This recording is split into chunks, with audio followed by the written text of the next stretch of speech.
employee engagement goals and objectives. That's what we're going to talk about on this video.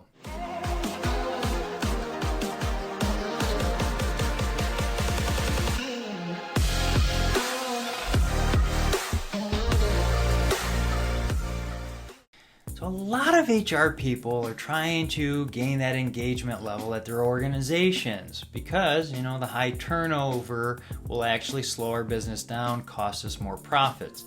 So organizations are focusing, how do we get more engagement from here up to here so we can actually have a faster environment and have more plugged in people.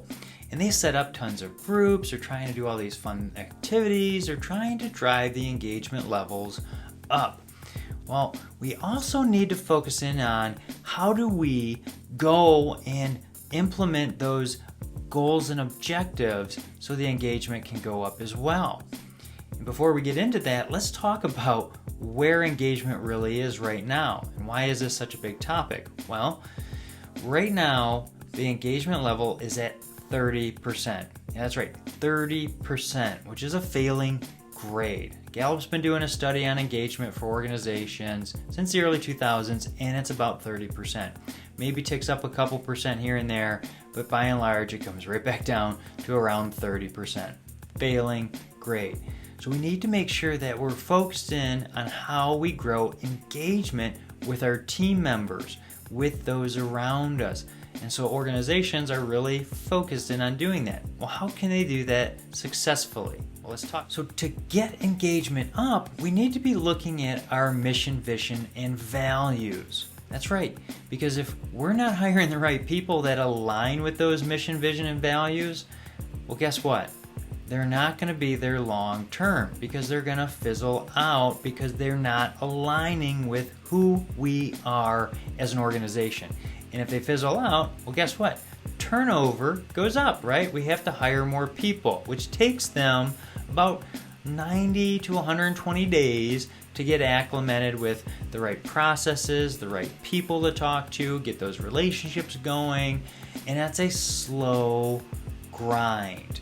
And so if we can start at the beginning and make sure that we hire the right people and get them engaged, well, we're not stuck with the slowness of hiring and onboarding more people.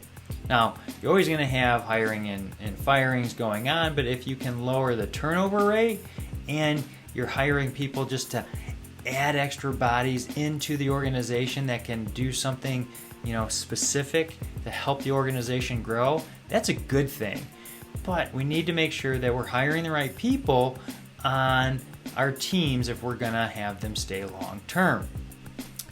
The other thing is we need to set those engagement goals for our team leaders. How are they doing? You got to be doing that temperature check, and they need to be understanding for their team members how they're doing, because if they're not checking into that and turning a blind eye, they're going to miss that opportunity, and they're going to find out later on how engaged that person is when they hand in their 2 weeks notice. And so we need to be focused in quite regularly doing those touch points. Most organizations are so busy and the leaders are so busy that they fail to do that. They actually do it mainly at the end of the year when they do their reviews. Well, how engaged really are you? And the person's going, seriously? You're checking in with me now? That is going to fail. So we need to be doing that regularly if we want to be successful at growing the engagement levels in our organizations.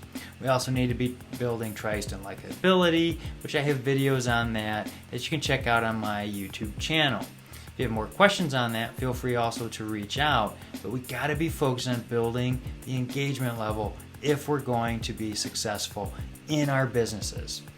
And if this video has been helpful, hit like, share, subscribe, send it to somebody you think it might benefit. That's why I do these videos, to help you.